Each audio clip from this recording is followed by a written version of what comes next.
Est-ce que vous avez eu des problèmes avec SNCF Connect? Parce que dans l'équipe, que ça soit Jérôme, Karina ou moi-même, on a tous eu des soucis avec l'appli, même récemment. Cette vidéo est sponsorisée par Mon Petit Placement, un lien est en description, on en reparle dans quelques minutes. S'il y a bien un truc qui m'énerve dans un projet informatique, c'est de ne pas écouter les retours des utilisateurs et de camper sur ses positions, même après un an. Nous sommes début 2020 et deux projets cohabitent. Oui SNCF, qui est anciennement Voyage SNCF, et l'assistant SNCF.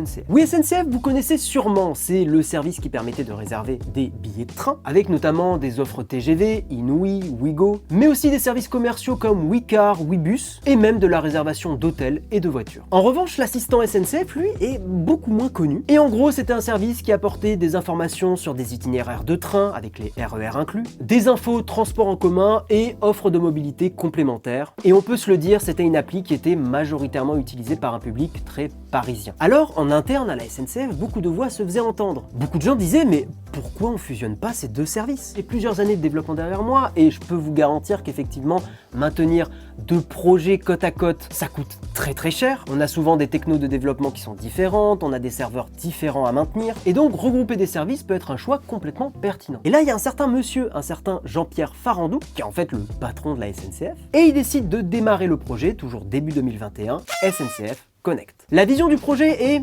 simple. Ne pas seulement se positionner comme un opérateur de train, mais bien comme un acteur de la mobilité globale porte à porte, du premier au dernier kilomètre, et ainsi apporter une plus-value significative face aux Citymapper ou Google Maps de ce monde. En gros, le but c'est que n'importe quel déplacement peut être effectué sur SNCF Connect. Mais il en existe beaucoup des mobilités, et oui, attendez, je prends la liste. Il va falloir réunir un Magar SNCF, le Thalys, l'Eurostar, Ouigo, TGV Inouï Pro, Maligne C, des offres Flixbus, et la carte de voiture chez Alice, du covoiturage, des taxis, des voyageurs, des trains, métro, RER, TGV, les trains de distance et les mais également les trains internationaux.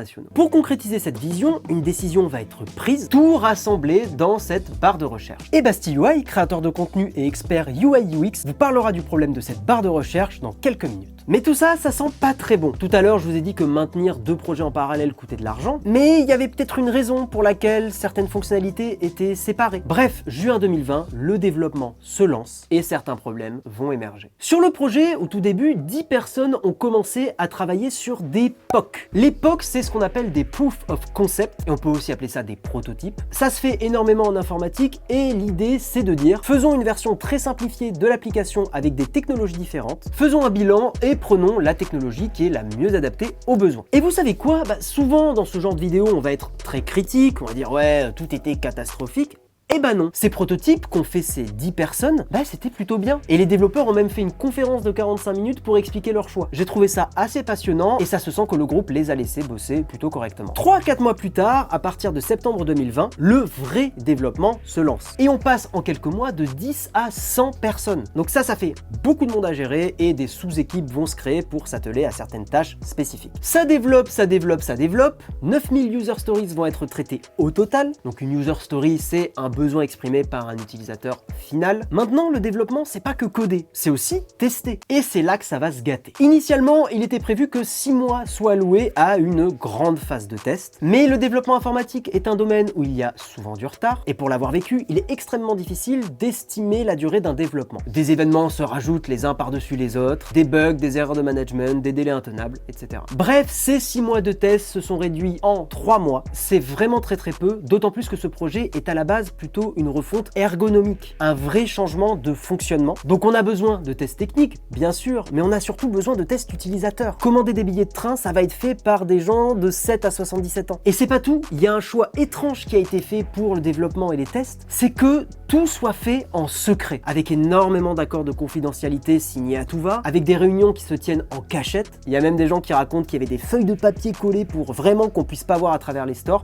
Bref, un délire. La raison était d'éviter que la concurrence puisse analyser le projet, faire de l'espionnage, mais enfin, je veux dire, c'est une appli pour commander des billets de train. C'est pas une appli d'un drone secret militaire défense. La conséquence de tout ça, c'est que la politique de test n'était absolument pas adaptée au projet. Les tests ont été faits quasi uniquement en interne. Et pour caricaturer, c'est un peu comme si des élèves au lycée se notaient eux-mêmes. Je pense que vous voyez vite les dérives possibles. Et là, je vais parler à celles et ceux qui s'y connaissent un peu, mais je trouve que c'est dommage que SNCF ait pas profité de l'occasion pour faire de la vraie agilité. On développe un peu, on teste, on voit ce qui va pas, on redéveloppe, on teste, on voit ce qui va pas. Tout ça avec des retours utilisateurs réguliers. Alors la critique est aisée, mais l'art est difficile, et ils ont sûrement eu leur raison de prendre ces décisions. Après de longs mois de développement, il faut maintenant publier ce service au grand public, parce que bon, tout le projet a coûté 25 millions d'euros selon la SNCF et 50 millions d'euros selon les journaux. C'est un sacré budget, et c'est un budget qui fait un peu graisser des dents dans un contexte d'inflation, de prix des billets de train qui augmente. Et justement,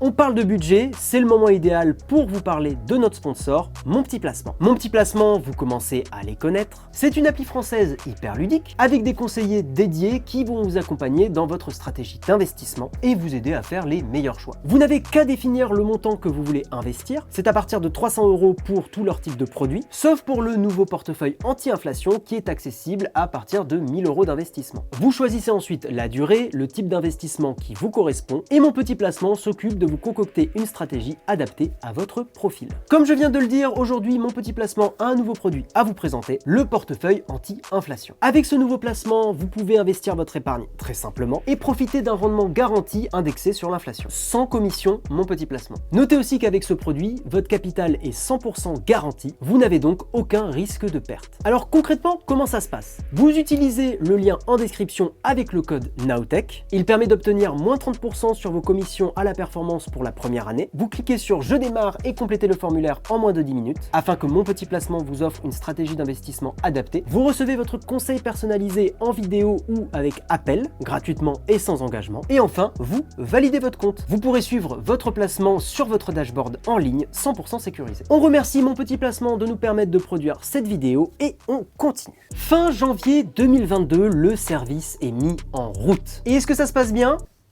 Pas trop. En fait, à la sortie du projet, il y a 3 gros problèmes qui vont apparaître. Des fonctionnalités qui ont disparu par rapport à Oui SNCF, beaucoup de bugs, et évidemment les incompréhensions et les problèmes avec cette barre de recherche. Alors je vais pas m'étaler sur les fonctionnalités manquantes. Par exemple, à la sortie, il manquait l'import de billets dans Wallet pour les utilisateurs iOS. Les fonctionnalités manquantes, c'est évidemment un souci, mais ça se corrige petit à petit, et là on est après 1 an. Ça va mieux. Par contre, les bugs, c'est un peu plus pénible quand même, parce que même durant les dernières semaines, on en a eu dans l'équipe. Par exemple, Jérôme en a eu quand il voulait profiter de l'offre Black Friday pour les cartes avantages. Et le site web buguait beaucoup, et il a dû insister beaucoup pour que son paiement passe. C'est arrivé aussi à 2 amis qui sont venus en octobre. Ils avaient commandé les billets sur SNCF Connect, et dans le train, pif paf pouf, plus de billets invalides. Et un contrôleur leur a même dit qu'en fait, depuis SNCF Connect, c'était assez fréquent. Et puis c'est arrivé aussi à ma copine, elle a essayé d'annuler un billet qui était remboursable, et en faisant la manipulation, pouf, le billet a disparu de l'application, et elle a beaucoup insisté pour avoir quand même son remboursement au final. Et puis le 3e gros problème, cette barre de recherche, ça fait toujours pas l'unanimité, clairement. Cette barre de recherche est la raison de cette vidéo, elle incarne un vrai problème. C'est pour ça que je vais laisser Basti UI, créateur de contenu et expert en UI UX design, vous expliquer tout ça. Alors oui, effectivement, cette barre de recherche a fait couler beaucoup d'encre. Mais avant de vous expliquer pourquoi cette barre de recherche ne fonctionne pas, il faut que je vous parle d'affordance. L'affordance, c'est la faculté d'un objet de faire comprendre par lui-même comment on interagit avec lui. Un exemple de bonne affordance serait une porte qu'on devrait tirer, qui possède une poignée où on voit qu'il faut attraper et tirer vers soi. À l'opposé, une mauvaise affordance serait une porte qu'il faudrait pousser, à laquelle on aurait mis toute autre poignée, par exemple une poignée à tirer, une poignée à tourner, etc., etc. Maintenant qu'on sait ça, on pourrait se dire que l'affordance en design d'interface, ça serait la capacité d'un bouton ou d'un composant de suggérer son utilisation sans qu'on ait besoin de l'expliquer. En d'autres termes, une appli bien conçue ne devrait pas avoir de didacticiel. Si vous voyez ça sur un site web ou une application au démarrage, c'est qu'il y a un truc qui cloche dans la conception. Et donc apparemment, il y a un truc qui cloche sur la barre de recherche de SNCF Connect. Regardez ces 2 images. Est-ce que ça vous fait penser à une barre de réservation de trajet ou de voyage? Et maintenant, est-ce que ça vous fait penser à une barre de réservation de trajet ou de voyage? Évidemment, les réponses étaient non et oui. Sur le premier exemple de SNCF Connect, c'est sans parler de tout ce qu'il y a autour qui vient complètement parasiter et masquer cette barre de recherche qui est la plus importante. Une fois la barre de recherche trouvée, on se confronte à un autre problème. En effet, on ne sait pas quoi y taper. Soit on tape une simple destination, par exemple Toulouse, puis on arrive sur une seconde page où on doit tout recommencer, c'est-à-dire mettre le départ, l'arrivée, l'heure, etc., etc. On rajoute un clic, même plusieurs, on perd beaucoup de temps. Second scénario, on tente de taper une phrase complexe dans cette barre. Par exemple, voyager entre Toulouse et Lille le 18 et le retour le 19. Une fois sur deux, les résultats sont catastrophiques. Et de ce fait, on recommence sur l'écran numéro 2 à remplir les champs. Alors, je ne dis pas qu'il faut tout le temps réutiliser ce qui existe déjà ou alors copier la concurrence, mais ce qui est sûr en UX design, c'est que c'est l'utilisateur qui fait foi. Et parfois, il y a des standards qui sont vraiment ancrés et qui sont difficiles à faire évoluer. Et justement, en parlant de ça, Capitaine Train, qui est l'ancien nom de Trainline, je crois, avait déjà payé les pots cassés pour la SNCF. Et c'est ce que Jean-Daniel Guillot, ex-employé de Capitaine Train, nous raconte juste ici. En effet, la première interface de Capitaine Train n'avait qu'un simple champ de texte. On ne peut pas faire plus simple qu'un champ de texte. Sauf que, test après test, nous nous sommes rendus compte à quel point c'était une fausse bonne idée. Il y a 1000 façons de décrire le trajet que vous voulez faire. Nous nous sommes arrachés les cheveux pour finir par tout jeter. Et malgré